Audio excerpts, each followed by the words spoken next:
Bible smack. Alright, so today we're going to be dealing with rationality rules.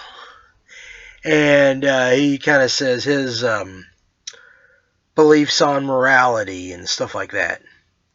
Now, when I start talking about objective morality, one thing is that there's a difference between moral convictions and moral behavior. So, like, I made a joke earlier. When I made the joke, okay, like his code name is supposed to be Rationality Rules, and I said Rationality Rules. Logically, I found that to be a good joke, okay? So then I said the joke. And I behaved according to that logic. Maybe I should say according to that rationality, okay, because I don't think it was objective. But basically, when I said that statement, there was my behavior to that statement. And then there was convictions about that statement. And my convictions were, that was not mean. That was not what Jesus would say. Now, many times there are debates that I'll have with believers or unbelievers or who knows what's. Okay? And there will be times when they'll throw a dig, and then in order to basically, reach the argument, okay, or get to the argument, sometimes you will kind of do something to kind of get people out of their rational focus. And so they say, okay, well, I'll make a clever joke. And so I'll throw back an insult to when that person insults. But basically, my convictions are I want to do things from a Christian morality. And so the objective moral is my convictions. It's not my behavior. And so when we talk about objective moral truth in Christianity, we're talking about convictions. That Christianity has the best convictions, not that Christians have the best behavior. In fact, the whole point of the system is that Jesus died because of behavioral weakness. So everyone has a weak morality and they are not personally objective standard. And I'll talk about that later. I'm not fully working on my objective moral argument for truth, because the apologists that I'm seeing will base it off of this brutish, primeval, primitive idea of, here's a God, or the God-ish, and not actually having the triune, the deity of Christ, or any of that kind of stuff mentioned. And that was a mistake made by Thomas Aquinas, who's a Roman Catholic. And I do not believe that Catholicism is truly Christian. So therefore, it's not a truly Christian argument.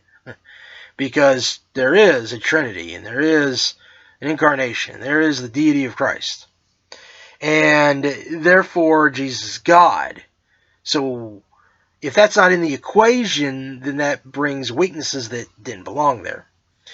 Now, as he's kind of devoting his time to, this is Rationality Rules, when he's trying to develop his own ethical system, which it's commendable he's trying to do that. He starts off with a couple things. First things, he has praises for certain people. He praises Einstein, and he also praises David Hume. He says, the great David Hume.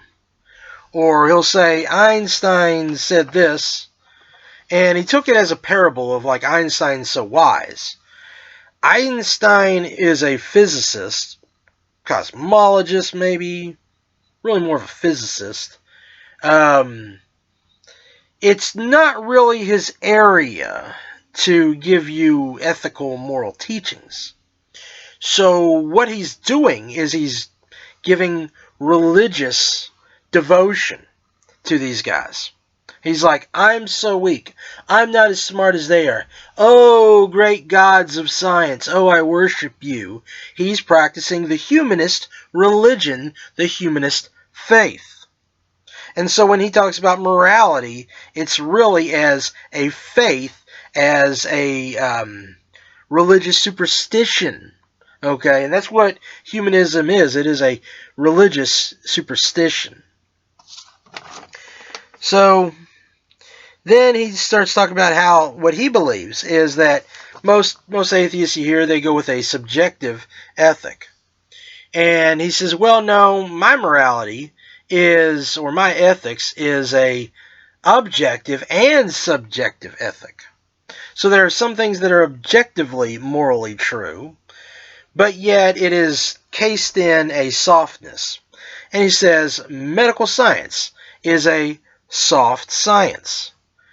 Okay, there is a lot of subjectivity. There's a lot of different treatment methods, a lot of different philosophies, and there are different works, different for different people. You know, what might cure one might kill another, even within the species, right? So this is where you get a blurring of the lines, okay?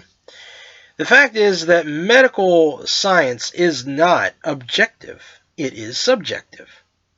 It inspires more faith, so much faith that you would give away all your fortune for their, help.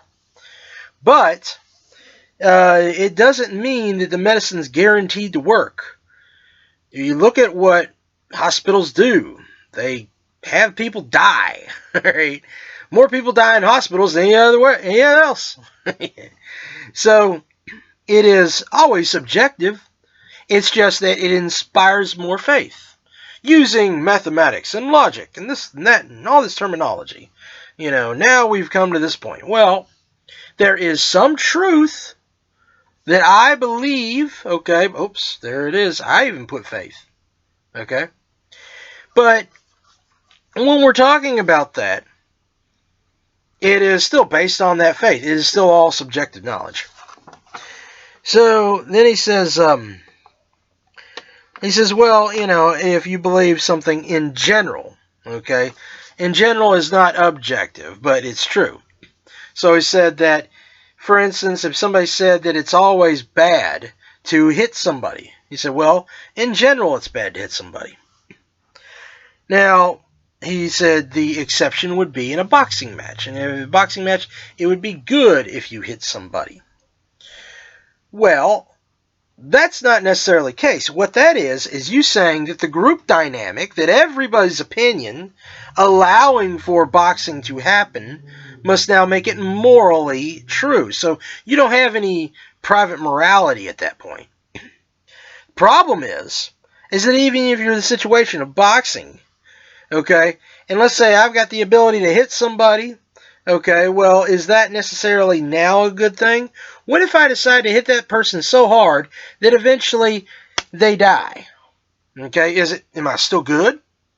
Okay.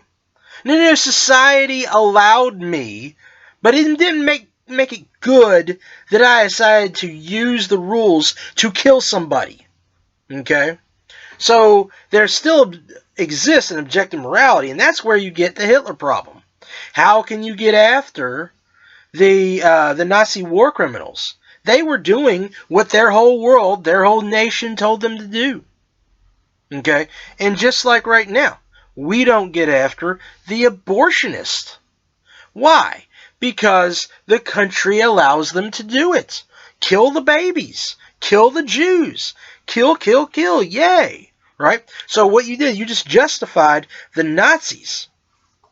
Alright. So then we go, so basically we're still going by this thing. It's a faith. And he deals with science and philosophy as objective statements. And this is interesting. This boils down, you go back in philosophy, to empiricism and rationalism. Okay?